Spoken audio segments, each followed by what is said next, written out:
Hello বন্ধুরা, আমি সীমা। আমার রান্নাঘরে জানাই সকলকে স্বাগত। আশা করি সকলে খুব ভালো আছেন। আমি আবারও চলে এসেছি একটি নতুন রেসিপি নিয়ে। আজ আমি তৈরি করে দেখাবো সীতাভোগ। এই সীতাভোগের রেসিপিটাই আপনাদের সঙ্গে আজকে শেয়ার করে নেব। তো চলুন রেসিপিটি আপনাদের সঙ্গে শেয়ার করে নিই। সীতাভোগ বানানোর জন্য প্রথমে আমি কড়াইয়ে দিয়ে দিয়েছি হাফ চামচ ঘি। ঘিটাকে একটু গরম করে নিয়েছি। তারপর এর মধ্যে দিয়ে দিলাম 1 কাপ সুজি। সুজিটাকে খুব বেশি ভাজবো না, 2 থেকে 3 মিনিট মতন সুজিটাকে একটু ভেজে নেব। সুজিটাকে 2-3 মিনিট মতন ভেজে নিয়েছি। এবার আমি এর মধ্যে দিয়ে দেব 2 চামচ ময়দা। ময়দাটা দেওয়ার পর ময়দা আর সুজি আবারও আমি 2 থেকে 3 মিনিট একটু ভেজে নেব। 2-3 মিনিট মতন ভেজে নিয়েছি। আর ভাজার সময় কিন্তু গ্যাসের আঁচটা একদম লোতে রেখে ভাজতে হবে। ভাজা হয়ে গেছে। এবার আমি যেই কাপে সুজি মেপে নিয়েছিলাম, 1 কাপ সুজি দিয়েছিলাম, ঠিক সেই কাপেরই আমি 2 কাপ জল এখানে দিয়ে দিলাম। জল দেওয়ার পর এটাকে ভালোভাবে নেড়ে নিয়েছি আর দিয়ে দিলাম 2টো এলাচ গুঁড়ো করে।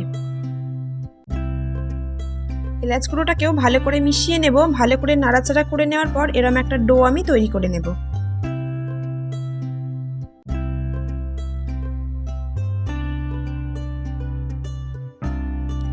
ডোটা হয়ে গেছে, একটা থালার মধ্যে নামিয়ে নিয়েছি। এবার এটা গরম থাকতে থাকতেই হাতের মধ্যে সামান্য একটু ঘি নিয়ে এটাকে ভালো করে একটু ঠেসে ঠেসে মেখে নেব। এটা কিন্তু ঠান্ডা হতে দেওয়া যাবে না, এটা গরম থাকতে থাকতেই মেখে নিতে হবে। এটা ভালো মতন মাখা হয়ে গেছে। এবার আমি বানিয়ে নেব সীতাভোগের মধ্যে যেই লাল লাল ছোট ছোট মিষ্টিগুলো থাকে, সেগুলোকে নিকুতি বলে। সেই নিকুতিগুলোই আমি এবার তৈরি করে নেব।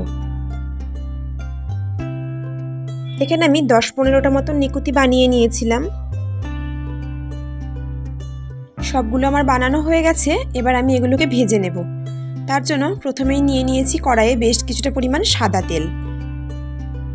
তেলটাকে প্রথমে খুব গরম করে নেব, গ্যাসের আঁচটাকে বাড়িয়ে নিয়ে। তারপর গ্যাসের আঁচটাকে কমিয়ে দিয়ে একে একে নিকুতিগুলোকে ছেড়ে দেব। গ্যাসের আঁচটাকে কমিয়ে রেখেই এগুলোকে লালচে লালচে করে ভেজে তুলে নেব। সবগুলো ভাজা হয়ে গেছে। এবার এগুলোকে আমি তুলে নেব।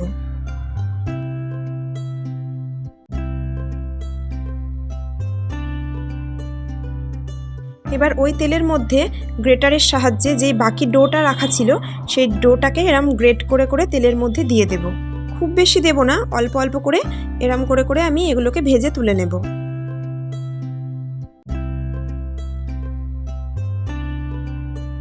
আর এগুলোকে কিন্তু হালকা ভেজেই তুলে নেব, যাতে সাদা সাদা থাকে। একদম লালচে লালচে করে এগুলোকে একদমই ভাজবো না। এই যে এখানে এরকম সাদা সাদা থাকতে থাকতেই এগুলোকে ভেজে তুলে নিলাম। এবার বাকিগুলোকেও আমি ঠিক একইভাবে ভেজে নেব।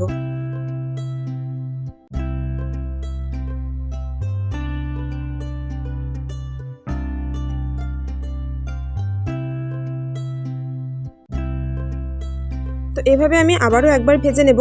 আর এগুলো কিন্তু খুব বেশি একসাথে দেওয়া যাবে না, এরকম অল্প অল্প করে দিয়ে দিয়েই ভেজে ভেজে তুলে নিতে হবে। সব কিছু আমার ভাজা হয়ে গেছে। এবার আমি এখানে একটা চিনির শিরা তৈরি করে নেব।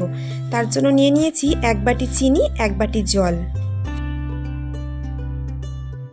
2টো এলাচের মুখটা ফাটিয়ে এখানে দিয়ে দিলাম। এবার এই শিরাটাকে 5 মিনিট মতন একটু ফুটিয়ে নেব। শিরাটাকে খুব বেশি ঘন করব না, 5 মিনিট একটু ফুটিয়েই গ্যাসটাকে অফ করে দেব। এবার শিরাটা গরম থাকতে থাকতেই যেই ছোট ছোট নিকুতিগুলো তৈরি করেছিলাম সেগুলোকেই প্রথমে দিয়ে দেব। তারপর ঢাকা দিয়ে 2 থেকে 3 মিনিট আমি এটাকে রেখে দেব।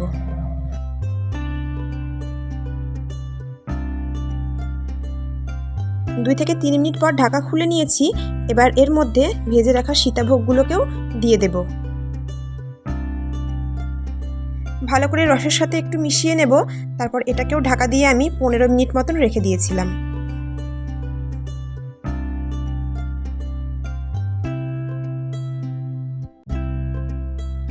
15 মিনিট পর ঢাকা খুলে নিয়েছি। এগুলো বেশ রসের মধ্যে ভিজে গেছে। এবার এটাকে ঝান্নার সাহায্যে রসটাকে ভালো করে আমি ছেঁকে নিয়ে তুলে নেব। আর এটাকে কিন্তু ভালো করে রস ছেঁকে তুলে নিতে হবে, যাতে এটা ঝরঝরে হয়। এই যে আমি কেমন ঝরঝরে করে এটাকে তুলে নিয়েছি, এর মধ্যে কিন্তু খুব বেশি রস নেই। দেখুন এটা কতটা ঝরঝরে হয়েছে আর দেখতেও কতটা সুন্দর হয়েছে। খেতেও কিন্তু এটা খুব সুন্দর হয়েছিল। আর যদি কাউকে না বলে দেওয়া হয় যে এটা সুজি দিয়ে বানানো হয়েছে, তাহলে কিন্তু বুঝতেও পারবে না। দেরি না করে ঝটপট একবার বানিয়ে ফেলুন এই পদ্ধতিতে বাড়িতেই সীতাভোগ। আর আমার এই রেসিপিটি যদি আপনাদের ভালো লেগে থাকে, অবশ্যই একটা লাইক আর আমার চ্যানেলটিকে সাবস্ক্রাইব করতে একদম ভুলবেন না।